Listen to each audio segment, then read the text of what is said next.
down there, buddy? We can talk once you sit down. Oh, man. This is the clock tower, the 6th floor. You're really good. You've been going at a pace of 1 floor per night so far. Come on, hurry up and ask your question. I want to get this over with tonight. This is the 8th question. What would you do if you found out that your significant other was cheating on you? So, hey everyone, and welcome back to Catherine. This is your host, I guess, CurlyHairedHero, and last time we managed to make it through the first level of the clock tower, and we're gonna make our way to the second level tonight, but we're gonna have to answer this question here. So, if my lover was cheating on me, what would I do? Would I break up with them, or would I make them end it? Well, this depends. If you mean in general, I would probably definitely break up with them. But if you're talking about my specific lover right now, I would try to work things out. Of course I'm So you choose that one. I see. Do you remember what I told you before? That there is someone who put you here? Can't be. Whatever this place is, isn't it a dream? That's why even the smallest of fears and doubts become magnified here. Remember that? Sorry. Just I'm getting so annoyed that no matter what I say, I'm always in the negative. But whatever. Let's see what everyone else had to say. I'm gonna go ahead and predict that everyone said break up with them. Sounds like pretty much what anyone have to say. I don't know why they would think that that's a negative answer. Gonna go ahead and take its time receiving results, primarily because I'm uploading a video at the same time. Let's see. Yep, a pretty astounding break up with them, as I predicted. Sounds just about right. But anyways, doesn't matter. This game can go fuck itself and its weird morals. Let's take on stage 2 of the clock tower, or rather the 2nd floor. There are 2 types of bomb blocks with different blast radii. How brightly they glow will help you figure out which is which. I actually don't remember that, but I think that's primarily because I don't think it Not gonna die. has too much to do with what, like, it's not too much of an issue is what I'm trying to say. So, anyways, continuing with my story last time, as you may not remember, I was talking about my endeavors in the Dominican Republic, which is my hometown, or home country to be more specific, and pretty much all I was saying was how shitty it was, because pretty much I would just get picked up. I would get picked on a lot when I was over there. None of this is what I wanted to do. I've messed this up a tiny bit, but I can rectify it a little bit. So I can just, I'm gonna have to use this bomb block, I guess. This kind of sucks. Yeah, this isn't gonna work out. I'm just gonna go ahead and kill myself. Just start off from the beginning. After doing so well last time and not dying, we start off right away dying just because I messed up. I probably could have undone it a bunch of times, but I figured this would be a lot quicker and easier.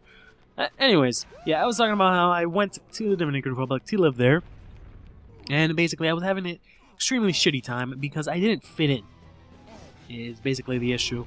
I didn't fit in, and everyone decided, pretty much to pick on me because, well, I wasn't, in their eyes, I guess, one of them is, I guess, the best way that I can describe it. And so things weren't exactly great for my curly-haired self during this time. And I talked about how there was one girl who at first was pretty nice to me, but after a while she turned out not to be too nice to me. I remember there was this one specific incident, actually. There were these guys, these like cliche class bullies that only bullied me, naturally, and maybe a couple of other people sometimes. But I remember specifically they see if I can push all this stuff over there. Yeah, there we go. It's somewhat perfect. They specifically did this one thing where we had like science class, and it was a fish. And for whatever reason, there was some Jello in the room. I don't remember specifically why that was, but there was Jello in the room, and they decided to, you know, put Jello in the fish. And that created just this huge uproar because basically, you know, they killed the fish eventually. And, you know, everybody was all mad, like, oh, how could you do that? That's not what I wanted. Oh, no. Damn it. So stupid. Anyways, they killed the fish, and since, you know, it was me, they decided to just blame it on me. And everybody's like, yeah, he did it. And everybody's all cranky and pissed off at me and whatever, and I was just like, really? You guys were there when they did it. You guys are gonna blame this on me? Because we got into like some pretty big trouble. But anyways, I remember primarily they blamed me because this was post 9/11, and I had kind of facial hair, not a lot. I mean, it was 8th grade, but I had an odd patch of facial hair on my like left cheek, and because of this, they decided that actually I don't want to do any of that. They decided to call me a terrorist a bunch of times, and that became my nickname. And they were all like, yeah, the terrorist did it. And I was like, it was really confusing because I was like, how the hell do I look like a terrorist? I don't understand. What would make you guys think that I'm a terrorist? Like, it was not a good time. I did not in any way have a good time with any of that stuff. This is not going well. I'm just going to retry from the checkpoint. I'm sorry if this has been a kind of shitty episode so far. But anyways, moving along. And yeah, that was the thing. That they just had this weird pretense of constantly calling me a terrorist and making fun of me and yada yada yada. But actually, I want to do this one. That doesn't matter. As you can see, I wasn't exactly liked in this school. So, talking to girls and whatnot wasn't exactly the easiest thing to do. Not at all. However, I still, you know, had my crushes. I still had a lot of girls that I tried to, like, not necessarily hit on.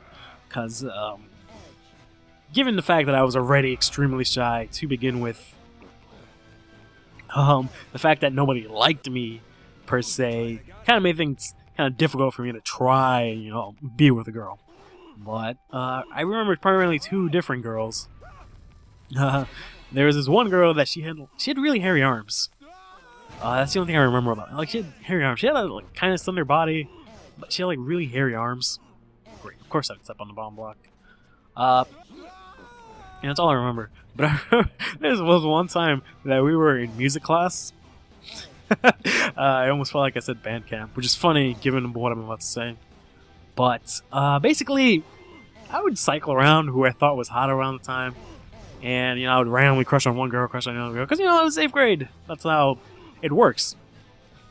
And basically, let's do this. Basically, shit. Sorry. Basically, that was the time where I started crushing on this one girl. And we were in music class. And it was really funny because we were, I think, learning how to play guitar, or play drums, maybe both. But I remember she was like bending down a lot, or like reaching over to like listen, do some nonsense. And I too was there. And it was funny because every time she'd bend over, I get really close to her. Because, you know, I'm a kid and super perverted like that. And I would try, you know, get close to her. And putting it bluntly, I don't know if it's specifically grind on her, but basically I was trying to touch junk with her bottom. That's the only way I can really say it. The only way I can say that makes sense. And yeah, that happened. And it was a really weird experience because I had like a huge boner during that class, and it's pretty evident. We all had to wear dress pants. And it's, you know, as you may know, may not know, it's not exactly easy to hide a boner in dress pants. So it was kind of all out there. which is really funny. But and I was also kind of, you know, really forcing myself. Not like I wasn't like, you know, making her do anything that she was against or anything like that. I was just really up on her, but she didn't do anything about it. That was what I found really weird. Like, it was clearly obvious what was going on, but nothing was happening. So I just, it was a really weird experience because I was really confused. But whatever. It's similar to the whole thing with the in what was it, like 3rd grade, where I was talking about the twins with the panties. Like, it was obvious, you know, that I was lying down there, so I don't understand why you felt the need to show me your panties. But it doesn't matter. That's pretty much the only sort of, I guess, interaction I had at the time with any sort of female. That was as far as it got. Oh, damn it. Unfortunately, that was as far as it ever got. To me sort of doing anything with anyone. Shit. Alright, I think I can maybe... Can't push this near me. Oh, this sucks! Great, now everything's gonna break. And normally you would try and... just gonna try and undo as far as I can. Normally you would try to use those bomb blocks, but as you can see, those line blocks there, if I were to try to use that strategy, it would not work. Because they would just end up... Ooh, Dylan, that would have sucked. No, freaky frack. They would just end up undoing what I would do. They would basically not get destroyed by the bombs. I don't know why it took me so long to be able to say that. I'm in a bit of a pickle here. Ooh, maybe nope. That did not work out too well. Well, shit. And I died. Perfect. I'm gonna go ahead and try and figure that out. Give it another shot. Let's go ahead and retry from the checkpoint. As you can see, we got multiple checkpoints, so we're gonna start up pretty high up because they kind of knew that was gonna be kind of tough. Anyways, so yeah, that was pretty much... 8th grade was a really awkward time for me because I was crushing on girls left and right, doing a lot of porn. I make it sound like some sort of weird activity. Well, I mean, watching a lot of porn, stuff like that. Basically, 8th grade was a very odd time for me, but nothing per se with women, I guess. Nothing concrete necessarily happened. There was no sort of relationship or development, even though we did have, you know, a crush on the my best friend's sister. That developed into nothing because I was too shy to do anything about it, and that was pretty much the only reason I can think of it. There's no real reason. I mean, I can't think of her. I don't remember specifically if she had any specific feelings for me, but I never really found out. Yeah, anyways.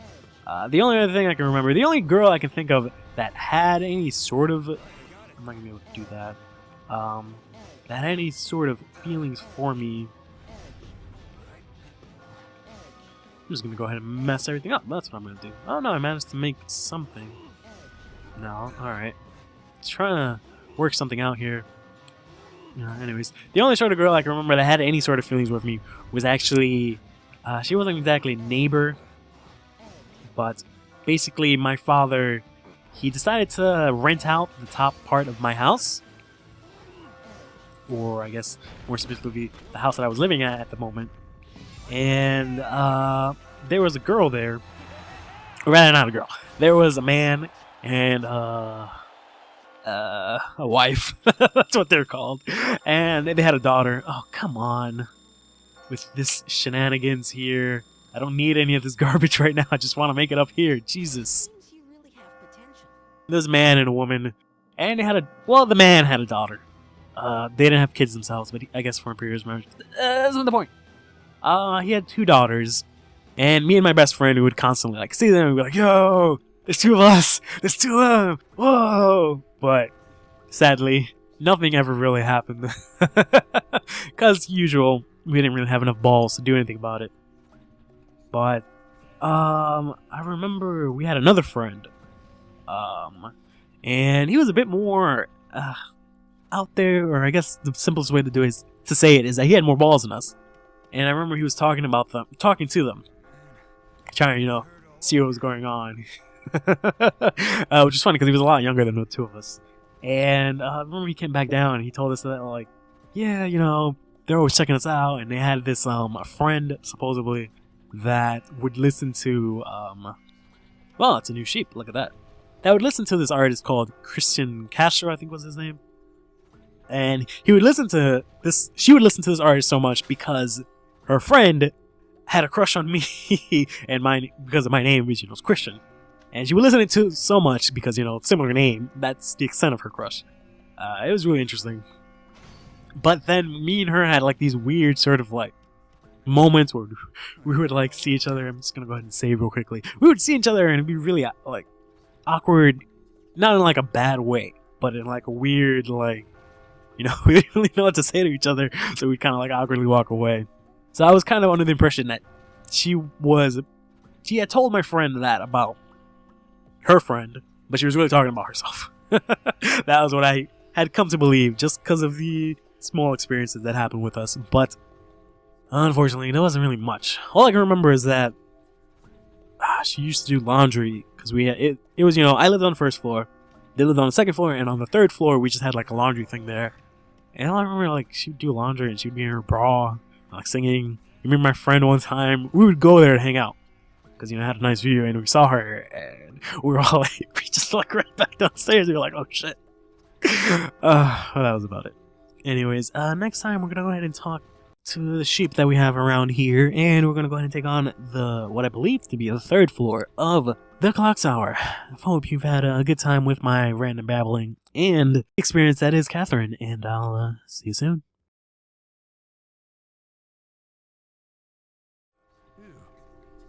Things are getting tough around here. You can't always rise to every situation, but you can only fall to the level of your training. Like what? Try this one on for size.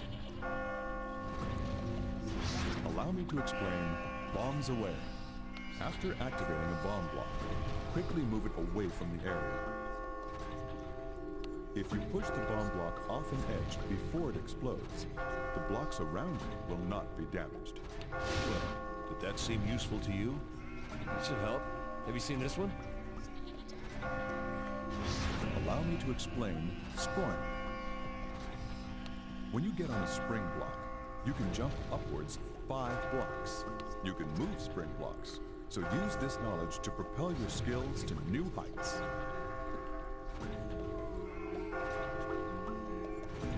Nice. You're brilliant. All right, what's next? That sounds pretty useful. I expect nothing less of you.